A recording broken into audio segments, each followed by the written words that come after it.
I'm really sickened by it, and I'm infuriated by the requirement to celebrate it.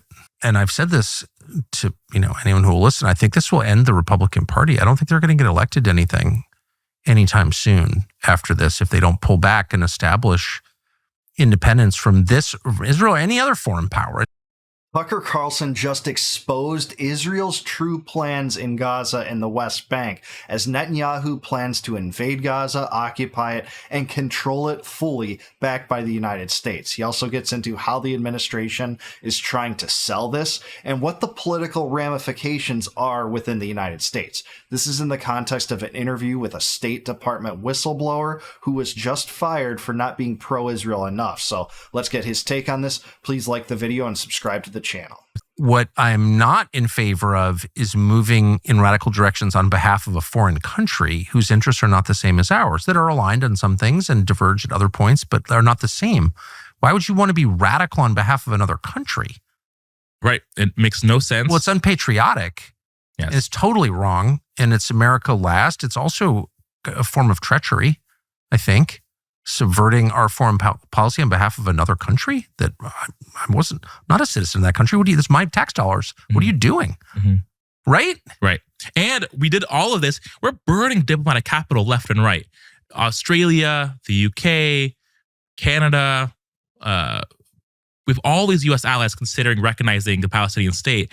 And we're going out there attacking them one by one on behalf of Israel.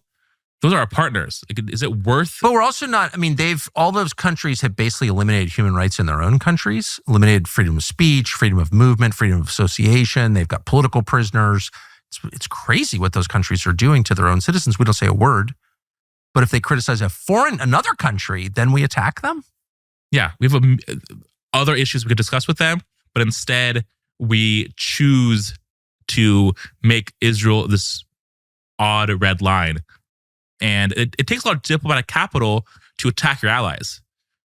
We need them for so many things. It doesn't matter if it's trade or war or some resolution of the UN.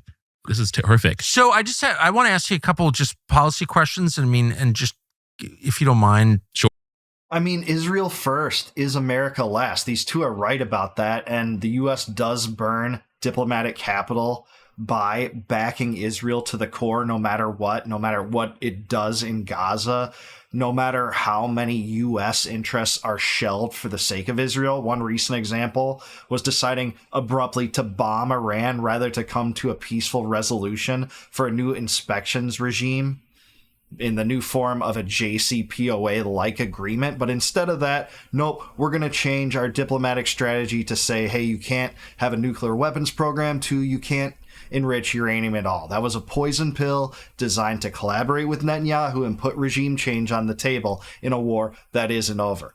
And they're exactly right. Trump does this in accordance with the Ukraine theater too, by slapping on secondary tariffs onto India, a country that would have been nice to extract from the BRICS alliance, a country that was actually warm to the United States and warm to Trump himself. Modi was in his first term. So these two are right. This is what the Israel first mentality leads to necessarily. Or because they're speculative, but I just want to draw on information that you gleaned in your job at the State Department. What is as non-emotional and clinical as you can be, what is the plan here with Gaza and the West Bank? What do you think? I keep wondering, okay, every day it's no, we killed them, but it was a mistake, or we thought they were Hamas. Okay, got it. But what is the plan? Are they really going to move 2 million people out of Gaza? Do you think that's actually going to happen? This is what I'm afraid about. On the West Bank, I think we were setting up annexation, and I think the news from the past couple of days shows that that's true. What does annexation mean? There's going to be an Israeli takeover of the West Bank, and basically Area C was supposed to be where the Palestinians had full control. The Israelis want to take over that and call the entire West Bank and call it, say it's part of Israel. Well, first of all, they already occupied something like 2/3 of the West Bank settlements. The Israel really does have full control. It's an administrative region, and in that way, it's not green line Israel, but it's not like they're not subjected to the iron fist of the Israeli state and the Likudniks and Netanyahu that runs it, and that's been the case since 1967 after the culmination of the Six-Day War. So he's right, but there is some stipulations here. Israel still does maintain control and is trying to expand the West Bank settlements into Syria and Lebanon. And then do the Palestinians who live there get voting rights? These are all questions that they have not answered, and I don't believe anyone wants to answer. Why? It's such an obvious question. I know. Well, right now, no. Gazans and West Bank settlers that are Palestinian do not have voting rights. That's why whenever they say, hey, this is the only democracy in the Middle East, that's farcical, regardless of what you think about democracy or democratic forms of government. It's not the same. That depends on which side of the wall and which side of the line you're born into. The line that was had people fleeced of their property in 1947 and 1948, or the fleecers that were funded by the UN through the United States and Britain primarily through this grand Zionist project where they passed a UN resolution creating Israel and a partition plan despite the property owners that already lived in that region. What's your plan? Why does no one ask that question? Like, what? People even the IDF in some occasions ask, like, hey, this is a military takeover, what are we going to do? Like, and the ministers don't care. For whatever it's worth, it's not my country and I'm not that interested, but I just notice that the IDF, for all the grief that it takes, has actually been a voice of restraint in Gaza and the West Bank, at least publicly. They're like, wait a second, you're asking us. I mean, they're just a military. They flagged going into Gaza City. They're like, hey, this is going to be exactly the same thing. They're just a military with a bunch of reservists, you know, some professionals, but lots of reservists. And well, there's a lot of exceptions to that, especially that we know from Anthony Aguilar, who spilled the beans that IDF is killing people at the aid facilities. But Tucker's right in that the head of the IDF, E.L. Zamir, has actually pushed back against Netanyahu and these plans for Gaza at points. But it's up in the air as to whether he's still going to go along with this plan or not. Max Blumenthal thinks he is, and John Mearsheimer thinks like he's maintaining a line that he doesn't want to occupy Gaza. So there has been some pushback, that's right, but certainly not enough, and there have been a lot of IDF murders, certainly so. Like every military, they kind of want to know why they're putting their lives at risk. At least that's my read on it. Yeah, it's true, and that's a whole another discussion. But I am worried about the like political and direction of Israel. It's going to be more and more extreme, and those guardrails are gone. But they're taking over the West Bank. We don't know what that looks like, and it's extremely dangerous. But what's the pretext? Because like residents of the West Bank had nothing to do with the attacks on southern Israel, right? But it opens the door because you're so focused on Gaza and this is. But is there a justification for it? Is it like they don't have any hostages in the West Bank, do they? No, there is no justification. I agree with him. It does open the door. They can get away with expanding the West Bank settlements while all eyes are on Gaza. And this is part of the greater Israel project. You know, this is something that Theodore Herzl wrote about, David Ben-Gurion wrote about, that there would be this Israeli form of Lebensraum, or living space, that Israelis would expand to and occupy. We know what the precedent is since 1967, and its constant expansion, occupation, and seizure of land and property from others, all bankrolled by the United States, my own criminal government. And it's a bipartisan scheme. It's a uniparty scheme. It's part of the Israeli lobby to influence American politicians in this direction at all costs, shelving U.S. interests in the line of doing so. What's awful is that instead of focusing on securing the release of the hostages or just securing their own country, they've used this entire war, it's nearly 2 years now, to pursue opportunities. We're going to bomb Beirut and kill all these civilians. We're going to bomb Syria, kill civilians on too many occasions there. The bombing raids on Yemen, start a potential war with Iran that, if President Trump hadn't ended it, could have spiraled. And so it's very dangerous that we're letting Israel take the front seat of our U.S. foreign policy when we have the power to end these wars. Well, we're paying for them. We're paying for them. And we paid for the Israeli strikes on Iran. And I've said this to, anyone who will listen. I think this will end the Republican Party. I don't think they're going to get elected to anything anytime soon after this if they don't pull back and establish independence from this Israel or any other foreign power. It's not about Israel. It's about letting any other foreign country run your country. You can't have that. Everyone hates it. It's super unpopular and it's very obvious. It is, but it's not obvious enough to the voter base. In the long term, I agree. People are turning away from supporting Israel no matter what, at all costs. But older people still support Israel, generally speaking. There are a lot of boomer conservatives that support Israel. That's a generalization. I know there'll be people in the comments saying, not all boomers do that, but that is a geographical line of delineation, or a demographical line of delineation for sure. And what Shahed said was absolutely true too. If this was a real relationship, a real alliance relationship where the U.S. was the benefit factor rather than the beneficiary, meaning the U.S. funds Israel, it would be the easiest thing in the world to threaten to withhold aid if they don't do what the U.S. wants. But instead, it seems like Israel's government has more influence in the United States than vice versa. It's because of the Israel lobby. And if you want more Republicans in office, you can't act like this. I think they're blowing up the party over this. That's my feeling. I'm saying this with love. Unlike you, I've been I don't vote that much, but when I vote, it's Republican, Mm-hmm. It's true. They voted for America first. I wouldn't vote for this. No way. Absolutely. And think about there's on one end, it's the America first aspect that's very disappointing because this is America last in every possible way. And on the endless war front, every campaign, every winning presidential candidate said, we're trying to avoid these wars, and they don't follow through.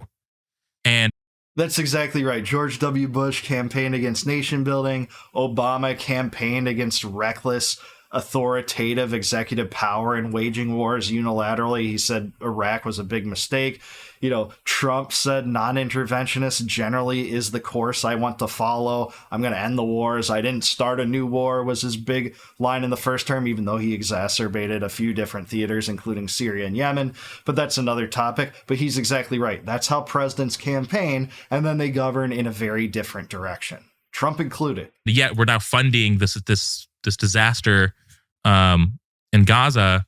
But do you think that estimates vary. We don't know how many people have been killed in Gaza. Mm-hmm. No one's allowed to find out. It's the 60K is definitely much What do you think the real number is in Gaza?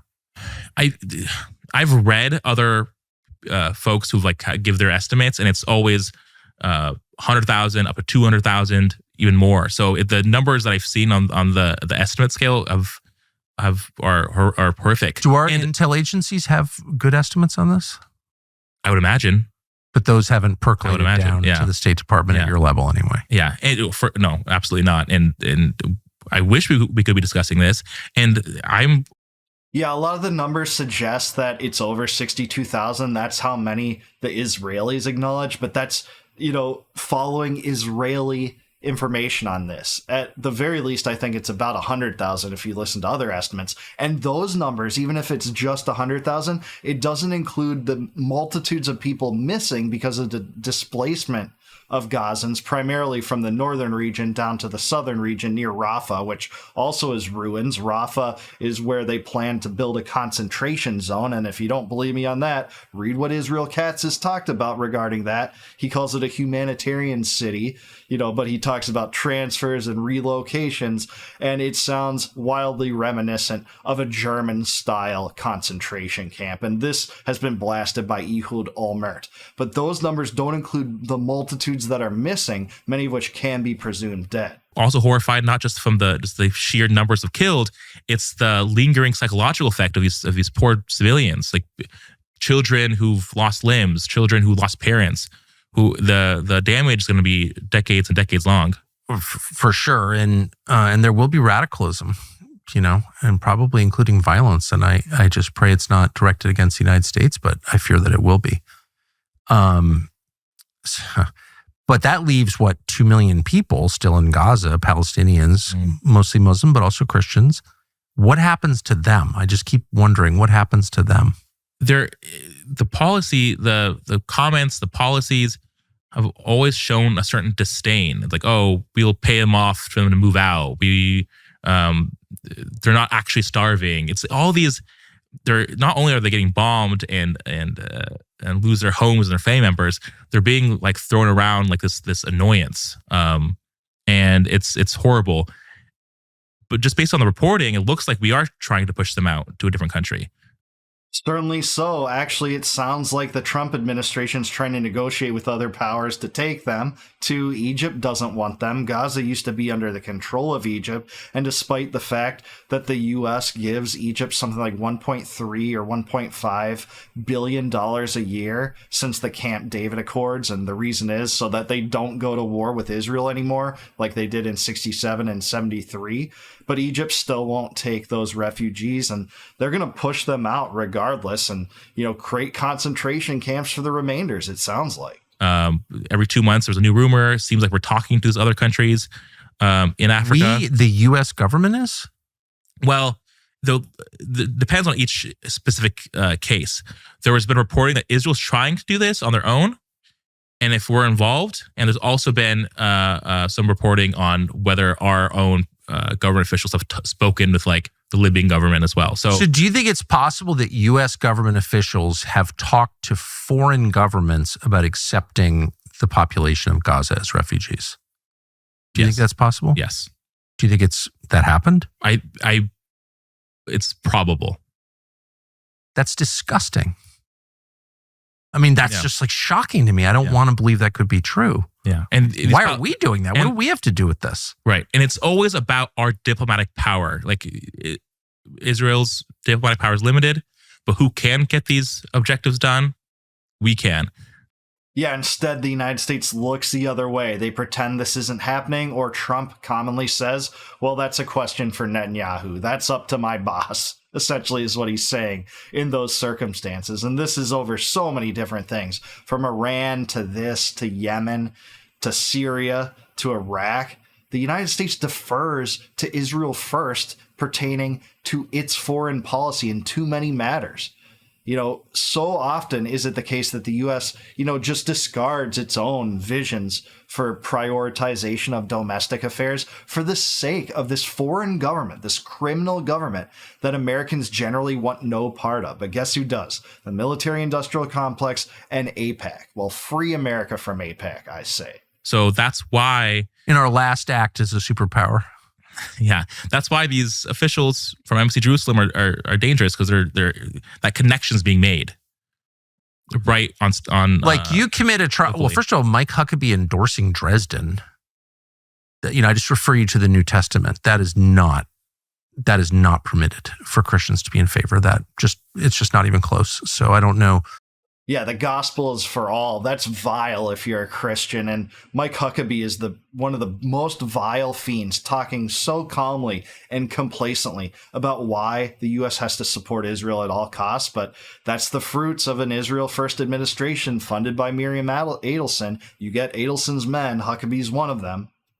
Well, I know Huckabee. I've always liked him. I don't know what in the world, if he actually said that, I don't know what he was thinking. I'm going to look it up the second we get off this interview. But that's really shocking to me that he would say something like that.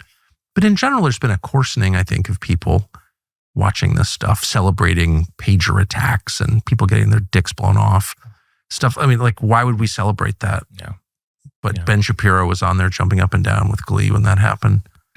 No, it's an indictment of like our soul.